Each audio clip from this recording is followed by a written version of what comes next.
All right, good afternoon, everybody. So I'm going to talk a little bit about sustainability at St. Francis University, and we're next door over in Cambria County.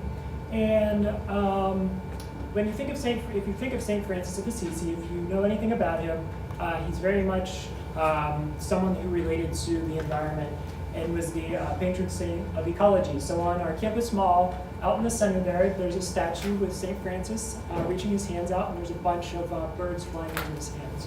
So sustainability really fits into the mission of the university, and reverence for life is one of the goals of the university. And so I'm just going to go over some highlights of the educational program we have at St. Francis and some outreach that we have. I work at the Institute for Energy, which is an outreach center of the university, and I got involved there as a student. I started in 2006 and have been involved ever since in various projects. So I just like to highlight some of those, and if we can move to the next slide. Some of those will be energy, dining, beekeeping we have, some green facilities, and our Earth Day Carnival that we just had recently. So if you can just flip to the next slide. One of the projects we have on campus is the DeCepio Institute for Rural Health, and it features a geothermal system as well as Christian Hall. So here are some pictures of the system being put in 2008. But what I kind of find interesting with this system is, if you flip to the next slide, the system was installed on the campus mall. So there's 44 wells out there, and they're drilled around the clock on the mall. But after the system was installed, if you click to the next slide, you can see it's just green grass, and you can't really notice the system. So it's really neat that you can have something sustainable right in the middle of campus, and really nobody knows about it. And at the same time, that's terribly unfortunate. You know, it's like, what building on campus is heated with geothermal, and the students don't know. But at the same time, you know, it's really cool to have that feature there. Another feature, and something I've been involved with, is the energy program. And since 2003, I believe, the university has been measuring wind resource at various sites across the state on a larger scale. And that's actually turned into some of the wind farms, including the Patton Wind Farm in northern Cambria County. And so rather than having a developer come to a community member and say, hey, we want to study the resource, we kind of act as a center for the community where you can come to us and we'll help you determine what the resource is and try to help the community out in that way. We have funding currently through the USDA Rural Development to help farms and small businesses to assess their property for renewable energy resources. And so that's kind of a service that we offer.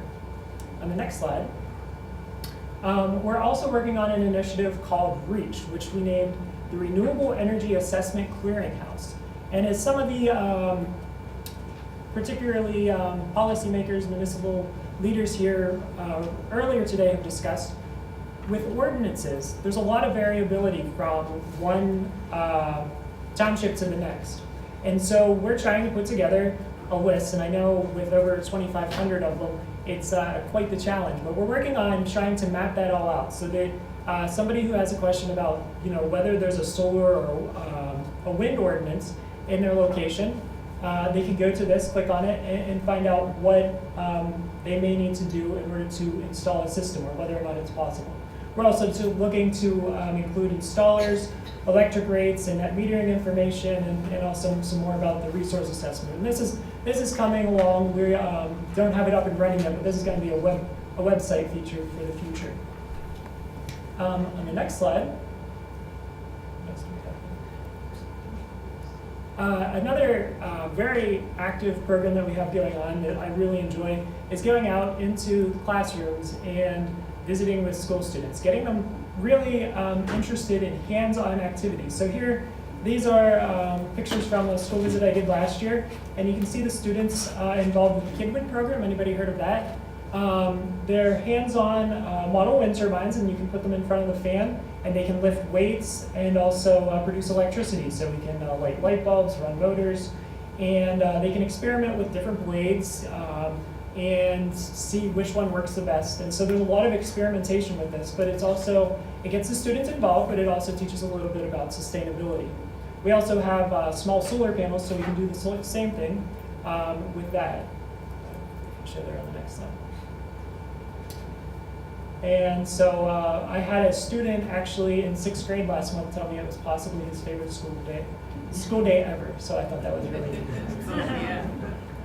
Another initiative that we have going on, and we're really excited about this, is a tiny house that we're going to power with solar panels, have battery backup. We're also going to try to have a small wind turbine, and also heat with biomass wood boiler.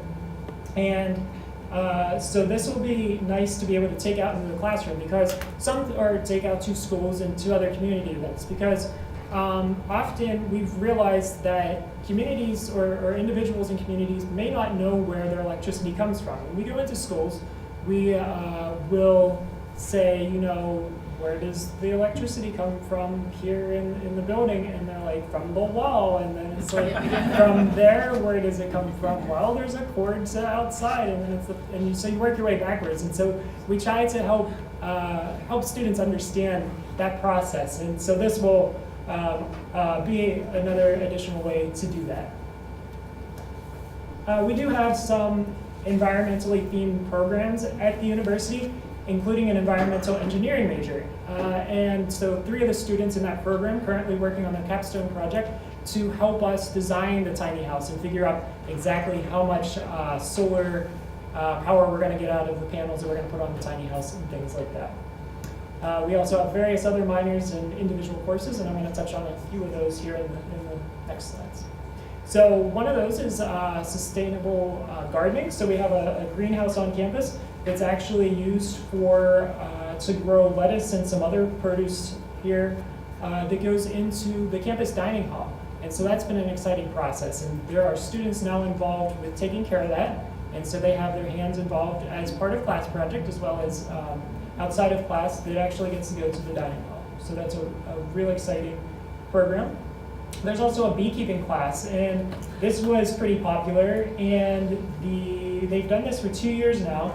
And in 2015, whenever they had processed the honey, and they had a sale, and they sold out of all the honey in 20 minutes. So last year they actually did a raffle so that it was kind of fair to you know, you had a chance of getting honey, but it's been really popular as well. And then to reach out to the community, they're also looking to get those who are interested in getting involved in the process to be able to also be involved in the beekeeping process. So it's something really neat and up and coming. In terms of facilities, we have this park that was created in the last couple of years, along with the borough of Loretto, where we're located, and it has a lot of green features. And this isn't something, you know, that's overly expressed, but there's, you know, rain gardens, and they've used some recycled materials and things like that. So it's kind of a neat little implementation on campus.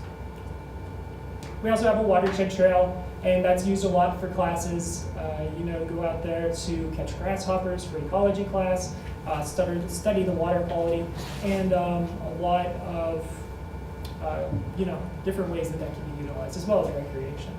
I've also been impressed with the hydration stations. They've been popping up across campus in the last, you know, few years. When I started as a student, I don't think these really existed, and I see them being highly utilized now, and I don't see as many disposable water bottles as I used to. So.